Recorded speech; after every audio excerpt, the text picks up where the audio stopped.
I solemnly pledge that I recognize the importance of timely cardiopulmonary resuscitation in saving life. I will try to learn, practice, and keep myself updated with the correct techniques of CPR.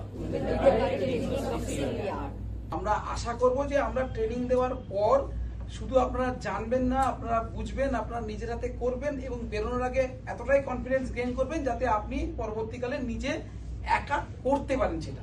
তাহলে প্রথম part হচ্ছে আমি scene সেফটিটা দেখলাম, second part হচ্ছে আমি CPR দেওয়ার সিদ্ধান্ত নিলাম এবং সিপিআর শুরু করার আগে আমি যেটা করলাম আমি জানিয়ে দিলাম যে আমার এমার্জেন্সি একটা অ্যারেঞ্জ করেছে, কেউ না কেউ অন্তত বাকি ডাক্তার হোক কিছু হোক অ্যারেঞ্জমেন্টটা করুন, কল ফর হেল্প। থার্ড হচ্ছে আমার সিপিআর দেবো কি দেবো না, তাহলে আমাকে আগে তো জাজ করতে হবে যে আমি সিপিআর দেবো কি দেবো না, তাহলে আমার কার্ডিয়াক অ্যারেস্ট হলো কি হলো না সেটা আমার কিছু ক্রাইটেরিয়া আছে যার বেসিসে আমি ডিসাইড করবো weather to give CPR or not. তাহলে আমার তিনটে ক্রাইটেরিয়া আমি ফলো করবো, একদম 1 2 3। সেটা হচ্ছে প্রথম কথা হচ্ছে আমি দেখবো পেশেন্টটা আমার অজ্ঞান হয়েছে না সারা শব্দ দিচ্ছে, কিভাবে করতে হয় সেটা আমরা ডেমনস্ট্রেট করবো। তাহলে প্রথম কথা হচ্ছে পেশেন্টটাকে আমরা দেখবো weather patient is conscious or unconscious, মানে পেশেন্টটা সারা শব্দ দিচ্ছে না অজ্ঞান হয়ে গেছে। তাহলে আমি দেখলাম পেশেন্ট অজ্ঞান হয়ে গেছে, তাহলে প্রথম স্টেপ আমার গেল। সেকেন্ড স্টেপ দেখবো পেশেন্টটা শ্বাস নিচ্ছে না নিচ্ছে না। পেশেন্ট যদি শ্বাস নেয় তাহলে ঠিক আছে, পেশেন্ট যদি শ্বাস না নেয় বা নিচ্ছে কিন্তু অ্যাবনর্মালি নিচ্ছে, এই কথাটা নামটা মাথায় রাখবেন। শ্বাস বন্ধ হওয়াটা ক্রাইটেরিয়া নয়, কিন্তু শ্বাস বন্ধ না হলেও আপনি দিতে পারেন, সেক্ষেত্রে শ্বাস নর্মাল শ্বাস না অ্যাবনর্মাল শ্বাস নিচ্ছে। মানে ধরুন পেশেন্ট গ্যাস করছে, অনেক সময় দেখেন না হসপিটালে যখন দেখেছেন আপনারা সবাই গেছেন, পেশেন্ট থেমে গেল আবার, এটাকে গ্যাস করা বলে। পেশেন্ট গ্যাস করছে, এটা তার মানে কি নর্মাল শ্বাস নেওয়া নয়, অতএব শ্বাস নিচ্ছে না অথবা অ্যাবনর্মালি শ্বাস নিচ্ছে, অতএব সিপিআর এর criteria fulfil. Second criteria fulfil. Third and most important criteria সেটা হচ্ছে পালসটা দেখা। কারণ পালস আমরা দেখি হচ্ছে একটা আর্টারি পালসেশন আছে, তার মানে হচ্ছে সারা শরীরে রক্ত সঞ্চালনটা হচ্ছে। তাহলে পালসেশনটা আমাকে বুঝতে হবে। এইটা দেখতে গেলে কতটা সহজ উপায় আমি পালস দেখতে পারি, কেননা আমরা ডাক্তাররা কি করি যে হ্যাঁ সবাই জানে যে রুগী গেলে আমরা হাতে একটা ধরি, আমরা এদিকে অথবা এদিকে যাই হোক রেডিয়াল আর্টারি বা আলনার আর্টারি একটা পালস দেখি, কিন্তু এইখানে পালসটা যেহেতু পেরিফেরাল আর্টারি আমরা রেফার করি না সিপিআর এর ক্ষেত্রে। তার কারণ দুটো, একটা হচ্ছে পেরিফেরাল আর্টারি পেশেন্ট হয়তো কোলাপস করে গেছে, ওর পেরিফেরাল আর্টারি পালস না পাওয়ার সম্ভাবনা 100%, এবং তার সঙ্গে সঙ্গে আরেকটা হচ্ছে আপনারা যেহেতু একেবারে আনকরা হাত আপনি দেখলেই যে পেয়ে যাবেন পালস তাও নয়, সেক্ষেত্রে আপনাকে এমন জায়গায় পালস দেখতে হবে যেখানে শিওর শট পাবে না, সেটা হচ্ছে আপনার ক্যারোটিড আর্টারি, হয় এদিকে অথবা এদিকে। এবার দেখবেন কি করে, তাই না? তাহলে দেখবেন হচ্ছে দেখুন সবাই দেখুন একদম এই যে এইখানে একটা প্রমিনেন্ট, এই যে একদম প্রমিনেন্ট একটা হাড় আছে দেখুন, যেটাকে আমরা অ্যাডামস অ্যাপেল বলি। এটা হচ্ছে আমার থাইরয়েড কার্টিলেজ, দেখেন একদম শক্ত হাড়, সব থেকে শক্ত, সব থেকে উঁচু, সবার আছে। তো এইবার এর হয় ডান দিকে অথবা বাঁ দিকে, যে কোনো একদিকে, দুদিকে কখনো একসাথে প্রেস করবেন না। এটা একদম পরিষ্কার কথা, যে কোনো একদিকে, দুদিকে কখনো প্রেস করবেন না, এটা ডিকটাম, ঠিক আছে? না হলে পেশেন্ট যতটুকু বাঁচাচ্ছিলেন ততটুকু গেল, ঠিক আছে? তো একদিকে করবেন, এই দেখুন এদিকে করলে এই একটা মাসেল প্রমিনেন্ট হয়েছে, লম্বা, এই মোটা হয়ে যাচ্ছে দেখুন। আবার এদিকে করলে লম্বা, দেখতে পাচ্ছেন এই যে শক্ত, এই মাসেলটা এইদিকে অথবা এদিকে বুড়ো আঙুল এই মাসেলের ভিতরটা, উপরে উঠবেন না, বাইরে যাবেন না, জাস্ট ভিতরটা এর সরাসরি ডায়ে বায়ে একদিকে আসুন, জাস্ট বুড়ো আঙুল দিয়ে হালকা করে প্রেস করুন, পেয়ে যাবেন। কিচ্ছু করতে হবে না, জাস্ট এই একটা 2 থেকে 3 সেন্টিমিটার যান, একটু প্রেস করুন, পেয়ে যাবেন। মাসেলটার বাইরে চলে যাবেন না কিন্তু। এই জন্য আমি ডান বাইরে ঘোরালাম কেন, মাসেলটা বোঝার জন্য। এই দেখুন এখানে প্রমিনেন্ট হয়ে গেছে, এদিক ঘোরালে এদিকটা প্রমিনেন্ট হয়ে গেছে। ঘোরাবেন না বেশি একটা পেশেন্টকে, না ঘোরানোর কারণটাও বলবো, কারণ পেশেন্টের যদি স্পাইনাল ইনজুরি থাকে বেশি ঘোরানোঘুরি করা যাবে না, ওই জন্য সোজাই রাখতে হবে। কিন্তু আমি বোঝার সুবিধার জন্য বললাম এই যে মাসেলটা, এই যে দুদিকে দুটো আসে, আমার নেকটাকে আমার না মুভমেন্টটা করায়, এই মাসেলটা ঠিক ভিতরে, মানে একদম ইনসাইড বর্ডারে, এখান থেকে 2 সেন্টিমিটার যান, গিয়ে এটা প্রেস করুন, পেয়ে যাবেন। আর কিচ্ছু না। পাওয়া যাচ্ছে? সবাই পাচ্ছেন তো? তাহলে এইটা, এই এটা, তাহলে আমি একটা দেখো পেশেন্ট শ্বাস নিচ্ছে কিনা, কি করে দেখতে পারি পেশেন্ট শ্বাস নিচ্ছে কিনা? দেখতে পারি একটু অনেকে দেখবেন না শ্বাস নিচ্ছে কিনা, দেখেন না, কান দিয়ে শোনেন শ্বাসটা পড়ছে কিনা, দেখি তো, শুনতে পারেন, নাকে হাতটা দিয়ে দেখতে পারেন শ্বাসটা পড়ছে কিনা, বা বুকের বা পেটের মুভমেন্ট দেখতে পারেন। আপনি যদি বুক বা পেটের দিকে তাকান দেখবেন ছেলেদের হলে পেটের মুভমেন্ট এই হবে, মেয়েদের হলে বুকের মুভমেন্ট হবে। কিন্তু যেই হোক না কেন বুকের অথবা পেটের কোথাও যদি মুভমেন্ট হয়, ওঠানামা করছে, তার মানে আপনি ভাববেন যে হ্যাঁ আমার হচ্ছে, শ্বাসটা নেওয়া যাচ্ছে। তাহলে আমার এখানে দেখতে পারেন, কানে শুনতে পারেন, বা বুকের পেটের মুভমেন্ট দেখতে পারেন। এইবার আপনি তাহলে মানুষটা কনসাস কিনা, মানুষটা শ্বাস নিচ্ছে কিনা, এবং মানুষটার পালস আছে কি নেই, এই তিনটে কাজ আপনাকে করতে হবে, কিন্তু within not more than 10 seconds. আবারও বলছি, every second is important, within not more than 10 seconds. অর্থাৎ 10 সেকেন্ডের মধ্যে আপনাকে এইটা অ্যানালাইসিস করতে হবে যে আমি এটা পাচ্ছি কি পাচ্ছি না। এইবার আপনি হয়তো পেলেন না, পালসটা খুঁচিয়ে পাচ্ছেন না, হতেই পারে আপনি আন করা হাত নাই পেতে পারেন, এটা ডিসক্রেডিটের কিছু নেই। না পেলে অলওয়েজ স্টার্ট সিপিআর, এটা মাথায় রাখবেন। আপনি পাচ্ছেন না মানে আমি পেলাম না, আমি শিওর হতে পারলাম না, অতএব দেবো না, এইটা করে সময়টা কিল করবেন না। হয়তো পালসটা খুব ফিডল আছে, কিছু আছে, যদি থাকে 10 সেকেন্ডের মধ্যে একটা পাবেন, যদি নাও পান সিপিআর শুরু করুন। তাহলে পেশেন্টের ধরুন প্রথম সিনারি হচ্ছে পেশেন্টটা আনকনসাস, পেশেন্টটার পালস আছে, পেশেন্টটার রেসপিরেশন চলছে, আমি কিন্তু সিপিআর দেব না, তাহলে পেশেন্টটাকে জাস্ট রিকভারি পজিশনে ঘুরিয়ে রেখে দেবো। রিকভারি পজিশনটা কি আমরা দেখিয়ে দেবো। তাহলে প্রথম ক্রাইটেরিয়া হচ্ছে আনকনসাস, পালস আছে, রেসপিরেশন আছে, জাস্ট পেশেন্টটাকে রিকভারি পজিশনে ঘুরিয়ে দেবো, স্টেবল করবো, পেশেন্টটাকে অবজার্ভ করবো 2 মিনিট অন্তর অন্তর, যতক্ষণ না আমার হেল্প আসে। প্রথম গেল। সেকেন্ড পার্ট হচ্ছে পেশেন্টটা আনকনসাস, পেশেন্টটার রেসপিরেশন নেই অর অ্যাবনর্মাল রেসপিরেশন আছে, কিন্তু পালস আছে, একেও আমরা সিপিআর দেব। সেকেন্ড পার্ট হচ্ছে আমার রেসপিরেশন নেই বা অ্যাবনর্মাল রেসপিরেশন আছে, আমি পালস আছে, তাহলে আমি একে কি করব, একে জাস্ট রেস্কিউ ব্রিদিং দেব।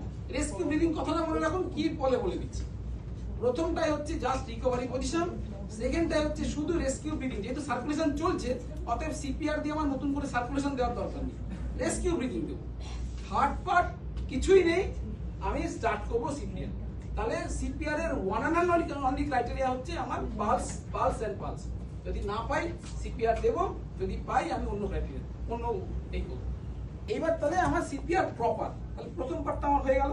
সেকেন্ড পার্ট হচ্ছে আমি আমার দেখে নিলাম কাউকে যে বাবা একটা অ্যাম্বুলেন্স দেখ, কিছু দেখ, সেই করলাম। এবার আমি সিপিআরটা দেব centre of the chest.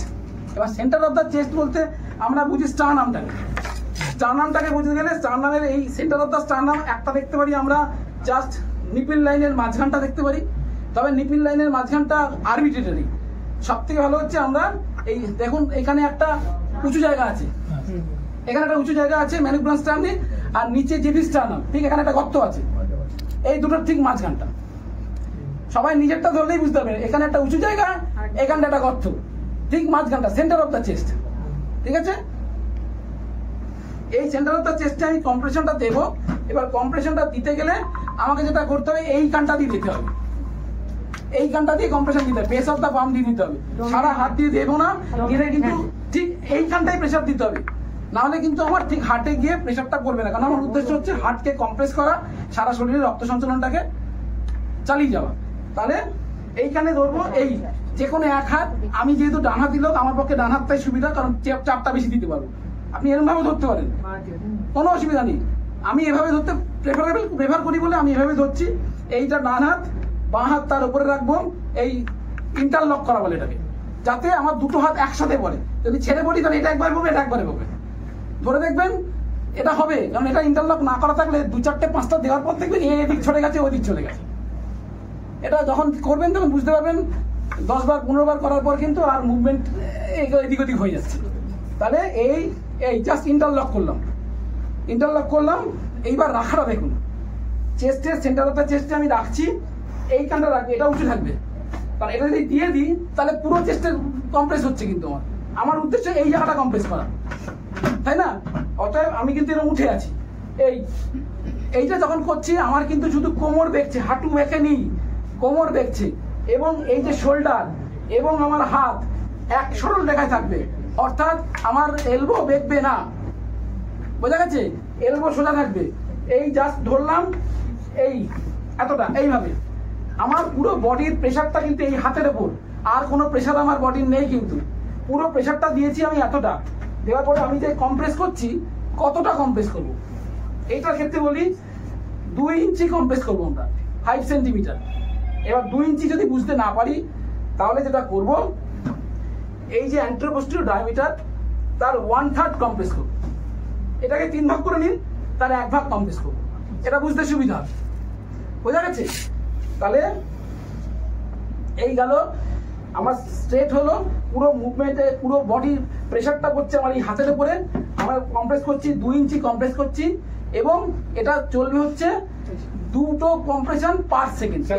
Yamraj এসছে, যমরাজ ডাকছে, আয় আমি এসে গেছি। আমি কি করছি, ওখানে সিপিআর দিয়ে একটু টাইম কিল করছি, তারা বাবা আছি আমি এখনো। এইটা হচ্ছে সিপিআর, দুইটা মানে মিনিটে 100 থেকে 120টা কম্প্রেশন। এবার দুটো পার্ট আছে, কারণ আমরা 30টা কম্প্রেশন দেওয়ার পরে একটা রেস্কিউ ব্রিদিং দিই, দুটো রেস্কিউ ব্রিদিং দিই, 30:2 বলা হয়। তাহলে দুটো পার্ট রেস্কিউ ব্রিদিংটা কিভাবে দিতে হয় দেখাচ্ছি। কিন্তু যদি আপনি কম্পিটেন্ট এনাফ না হন, আপনি রেস্কিউ ব্রিদিং দিতে হবে না, আপনি 120 সিপিআর চালিয়ে যান। কেউ যদি মনে হয় যে আমি কনফিডেন্ট, আমি রেস্কিউ ব্রিদিং দেব, বা আমার হেল্পার আছে যে রেস্কিউ ব্রিদিংটা দিয়ে দিতে পারবে, তাহলে আপনি 30টার পর দুটো রেস্কিউ ব্রিদিং দিন।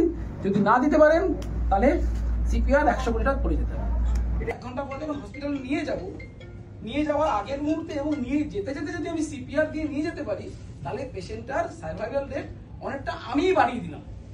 আমি সিপিআর চালু করলাম, এই 5 সেন্টিমিটার কম্প্রেশন হবে পার সেকেন্ডে, 2 কম্প্রেশন, এই 60। এই মুভমেন্টটা জাস্ট যতটা তাড়াতাড়ি করছি ততটা মনে দেখুন 1/3 ঢুকছে, তো মনে হচ্ছে 1/3 ঢুকছে। এই প্রেশারটা কিন্তু কন্টিনিউয়াসলি রেখে যেতে হবে।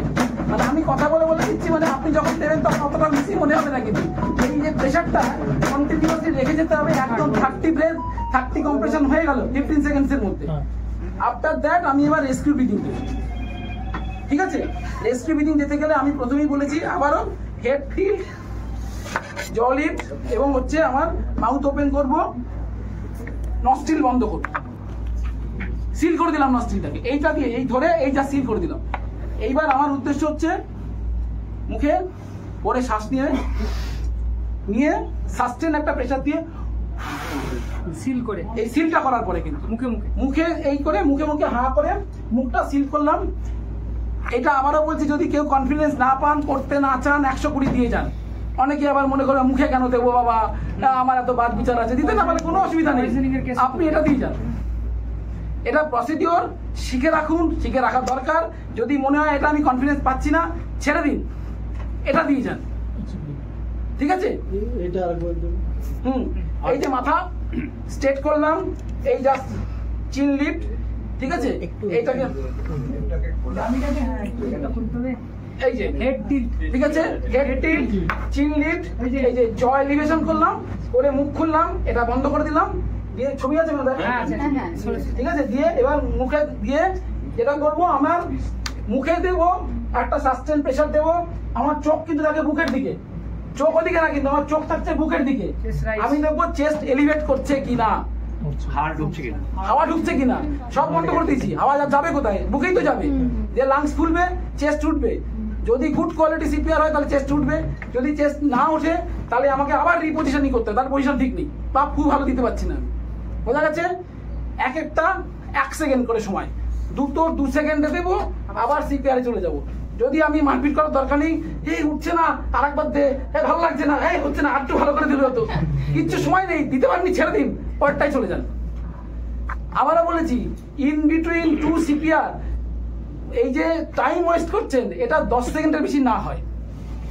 10 সেকেন্ড হচ্ছে ম্যাক্সিমাম টাইম রেসপন্স করার জন্য। বা ধরুন আপনি হাঁপিয়ে গেছেন, আমি এই জন্য বলতে বলতে এখন হাঁপিয়ে যাচ্ছি, আমার মনে হচ্ছে যে আরেকজন করলে ভালো হয়, আমি চেঞ্জ করছি আরেকজন, মিনিমাম টাইম চেঞ্জ করার জন্য, তারপরেও 10 সেকেন্ড ম্যাক্সিমাম টাইম বললাম। কারণ আপনি কোয়ালিটি সিপিআর দিতে পারলে তবেই না আপনার এই যে উদ্দেশ্যে আমরা কাজটা করছি সেটা ফ্রুটফুল হবে। তো এই প্রথম এখানে বলে রাখি একটা কথা, খুব পার্টিনেন্ট প্রশ্নটা আসবেই যে আমি কতক্ষণ সিপিআর দেবো, প্রথম প্রশ্ন আসবেই এটা।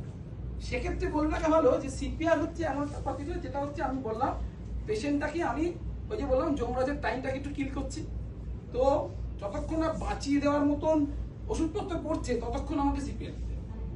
মানে যতক্ষণ না পেশেন্টটাকে আমি ট্রান্সপোর্ট করতে পারছি বা আমি হসপিটালে পাঠাতে পারছি, কম্পিটেন্ট পার্সন যারা তাদের হাতে হ্যান্ডওভার করতে পারছি, আমাকে সিপিআরটা চালিয়ে যেতে হবে। আর যদি পেশেন্টটা রিকভার করে গেল, আমি সিপিআর দিতে দেখলাম পেশেন্টটা আমার পালস এসে গেছে, আমার রেসপিরেশন পড়ছে, পেশেন্টটা বা কনসাসনেস গেইন করে গেছে, তাহলে আমি আমার রিকভারি পজিশন রেখে দিলাম, আমি সিপিআরটা বন্ধ করে দিলাম। আর থার্ড পার্ট হচ্ছে আমি হাঁপিয়ে গেছি, আমাকে সিপিআর দিতে হবে, তাহলে বন্ধ করে দিতে হবে। তো সেটা হচ্ছে থার্ড পার্ট। এই কথাটা বললাম হাসি লাগছে বটে, প্র্যাকটিক্যালি করে দেখবেন সত্যি দুবার করার পর মনে হচ্ছে আপনাকে সিপিআর দিলে ভালো হয়। কারণ বিষয়টা ডিসকারেজ করছি না, কিন্তু খুব ট্রাভেলস আমার একজনের সম্ভব না, মানে এতটা প্রেসার দিয়ে করতে হয়, করলে একটা মানুষ বাঁচবে, অবশ্য সেই জোশটা থাকলে আপনি পারবেন, কোনো অসুবিধা নেই। তো সিপিআর কিন্তু ততক্ষণ দিতে হবে যতক্ষণ না পেশেন্ট রিকভার করছে আর পেশেন্টটাকে আমি শিফট করতে পারছি।